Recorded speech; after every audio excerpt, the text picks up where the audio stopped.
Lauren, that press conference just wrapping up, but we're learning the injuries that Angela sustained and some of the challenges in the search and rescue operation. We'll show you some video with pictures of Angela and the rescue. Now, we know that she suffered a brain hemorrhage, fractured ribs and collarbones, ruptured blood vessels in both eyes, and intense sunburn, some really painful and severe injuries. The sheriff today saying she's lucky to be alive. Still a very active investigation, and we're panning to show you some cop cars and civilian cars damaged by the chase, now part of evidence. And because it is an officer-involved shooting, this case is now being investigated by the district attorney's office. From here, we can see the small plane. I'm going to step out of the way to give you a closer look at what we're looking at. Now, what we know right now is that one person has died in this crash after the plane crashed here at the Marina Airport and was fully engulfed in flames. Now, I'm going to show you our aerial view that we have right now in our Eagle Eye cam to give you a better view of this plane. Just down the road, there's this huge mudslide, unlike anything I've ever seen. Not just one, but multiple tree stumps pulled out of the ground, roots and all. I just heard from a woman who said she woke up this morning just after 2 a.m. to find water all the way up to the seat of her car and all the way down this road. The houses have seen several feet of water. This morning, the water was so deep that rescue crews had to use boats to get to their doors.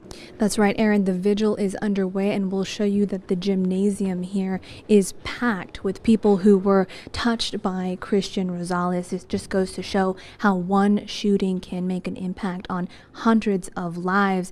A second shooting happened today just after 6 o'clock. We were here when it happened. There were several shots fired. Just sticking it out as long as I can. Jeff lives in the Kashawa area of Carmel Valley.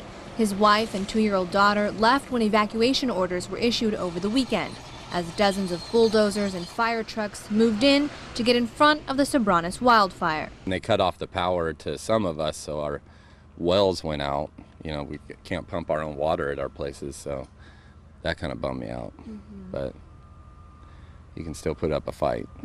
Firefighters are using flames in that area to push the wildfire back. And while it's under control, Tuesday's map of the fire shows how hotspots can jump ahead. Because the embers carried over the perimeter of the fire to another location, it then started burning in advance of the fire. It's those type of conditions that we have to be very cautious about because it can increase the rapid spread of the fire. Last night, many residents actually stuck around to watch the backburns. They say they could see the flames from their houses over here. And tonight, firefighters are going to continue that work, doing some more controlled burns on the other side of these ridges here, going section by section to connect the dots and push the fire south. This is what that looks like. Helicopters called heli-torches are throwing fire at designated areas to create a line to stop the fire from going any closer to Carmel Valley. With 4 schools to respond to, it took officers almost the entire school day to search each one. And some parents I spoke to today had children at more than one school on lockdown. But in situations like these, law enforcement chooses to err on the side of caution. It's a message no parent wants to hear. I rushed down here and waited. I've been here since I got the call at 9:42. I was here like just before 10 o'clock. And I've been here the whole time, watched bomb squads, dogs, over a dozen sheriff's departments, ambulance. 4 Monterey County schools received calls of a bomb on campus Tuesday. 1 school was evacuated, 3 schools sheltered in place as a bomb squad searched each campus, classroom by classroom. Well, you're worried about it because you don't know, I mean, you're hoping that it's just a fake call-in and it's just somebody that's just bored or whatever. They're just being a menace, and but there's always that chance that it could be something serious. Classes were disrupted and students moved to the gym until the schools were searched. Parents waited for hours, hoping to take their kids home. I'm so scared. My daughter just called me, told me the issue, so I stopped what I'm doing and I came right away. And I have my granddaughter in the Gambetta school, so I don't know what to do.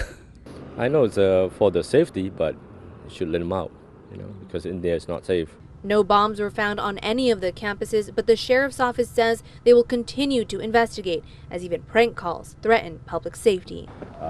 The response Because the deputies are tied up there, they're not anywhere else handling other 911 calls. It just creates all kinds of havoc.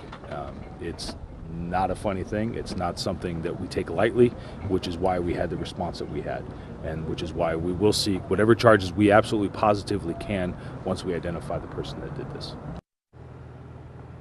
And the school secretaries that received these calls about the bombs described the voice on the phone as young. One said that it sounded male, another said female. The sheriff's office is working with the Salinas Police Department to find the person responsible. Turning to news out of Washington, you're looking at the White House live right now, where the clock is ticking for the Trump administration to reunite thousands of children with their families. These are some of the kids who came into the United States illegally with parents and loved ones, then were separated from those adults under the zero tolerance policy. That program was introduced in April by Attorney General Jeff Sessions, who said prosecuting all immigrants entering the country illegally would act as a deterrent for others. But it sparked a national outcry, and on June 20th, President Trump signed an executive order to keep families together. But on July 5th, Health and Human Services announced nearly 3,000 children had already been separated from their parents. Now the Trump administration has 4 days to bring those families back together. Action News reporter Matt Pritchard joins us live in Washington with an update on the progress. Matt, good morning. Well, Matt, this is the second deadline for the government to reunite these kids, and the first time they only managed to get half of them back to their parents, right? Yeah, absolutely. That was back on July 10th. Now to our top story, new information on Tuesday's accidental shooting at Seaside High School. We have recently learned that this likely was not the first time teacher Dennis Alexander brought a gun to class. That's according to students who also say that on more than one occasion, Alexander let students handle the firearm.